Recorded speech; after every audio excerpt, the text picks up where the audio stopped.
नमस्कार दोस्तों। भारतीय संस्कृति को विश्व की सबसे पुरानी और महानतम संस्कृतियों में से एक माना जाता है। वैदिक साहित्य और ग्रंथों के आधार पर हम भारतीय अपने प्राचीन इतिहास को गौरवपूर्ण तरीके से प्रस्तुत करते हैं। लेकिन हमारे वैदिक काल से भी पहले भारतीय उपमहाद्वीप पर एक अद्भुत और उन्नत सभ्यता का अस्तित्व था। यह सभ्यता आर्यों के आगमन से पूर्व विकसित हो चुकी थी और उस समय की सबसे विशाल और प्रगतिशील सभ्यताओं में से एक मानी जाती है। इसका प्रमुख विस्तार सिंधु नदी के आसपास था और इसी कारण इसे सिंधु घाटी सभ्यता या हड़प्पा सभ्यता के नाम से जाना जाता है। आज हम इस प्राचीन सभ्यता के कुछ रोचक पहलुओं और उसकी अद्वितीय विशेषताओं के बारे में जानेंगे। तो आइए शुरू करते हैं। सन 1826 में सर चार्ल्स मैसन नामक एक ब्रिटिश अधिकारी ने पंजाब क्षेत्र का दौरा किया, जो अब पाकिस्तान का हिस्सा है, और वहां उन्होंने हड़प्पा क्षेत्र में पुरातात्विक अवशेषों को देखा।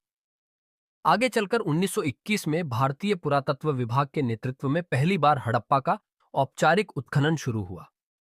दयाराम साहनी और राखलदास बनर्जी जैसे पुरातत्वविदों ने हड़प्पा और मोहनजोदड़ो के नगरों को उजागर किया और दुनिया के सामने सिंधु सभ्यता का रहस्य खुला।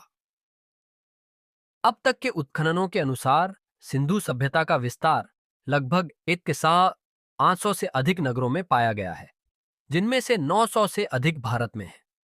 इस सभ्यता का क्षेत्र उत्तर में जम्मू कश्मीर से लेकर दक्षिण में महाराष्ट्र तक और पश्चिम में बलूचिस्तान से पूर्व में उत्तर प्रदेश तक फैला हुआ था। कुल मिलाकर यह सभ्यता 13 लाख वर्ग किलोमीटर के क्षेत्र में फैली हुई थी। सिंधु सभ्यता की विशेषताओं की बात करें तो इसका नगर नियोजन बेमिसाल था। बड़े बड़े रास्ते जो एक दूसरे को समकोण पर काटते थे और घरों की जल निकासी प्रणाली जो आज भी अद्भुत मानी जाती है, इस सभ्यता के उन्नत स्तर को दर्शाती हैं। मोहनजोदड़ो और हड़प्पा जैसे नगर अपने समय के सबसे संगठित और नियोजित शहरों में से एक थे। इसके अलावा इस सभ्यता के लोग तांबा, कांच और मिट्टी के बर्तनों से लेकर आभूषणों तक का निर्माण करते थे। व्यापारिक संबंधों के प्रमाण भी मिले हैं, जो दर्शाते हैं कि ये लोग आसपास के क्षेत्रों और अन्य सभ्यताओं के साथ व्यापार करते थे। ध्यान देने योग्य बात यह है कि इस सभ्यता में युद्ध संबंधी अस्त्र शस्त्रों के प्रमाण नहीं मिले हैं, जिससे यह अनुमान लगाया जाता है कि यह एक शांतिप्रिय समाज था। हालांकि अब तक इनकी चित्रलिपि को पूरी तरह से समझा नहीं जा सका है, लेकिन जब भी यह रहस्य सुलझेगा तब हमें और भी चौंकाने वाली जानकारियां मिल सकती हैं।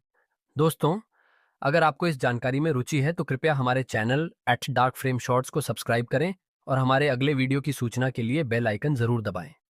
हम जल्द ही और भी दिलचस्प विषयों के साथ वापस आएंगे। तब तक के लिए धन्यवाद और जय हिंद।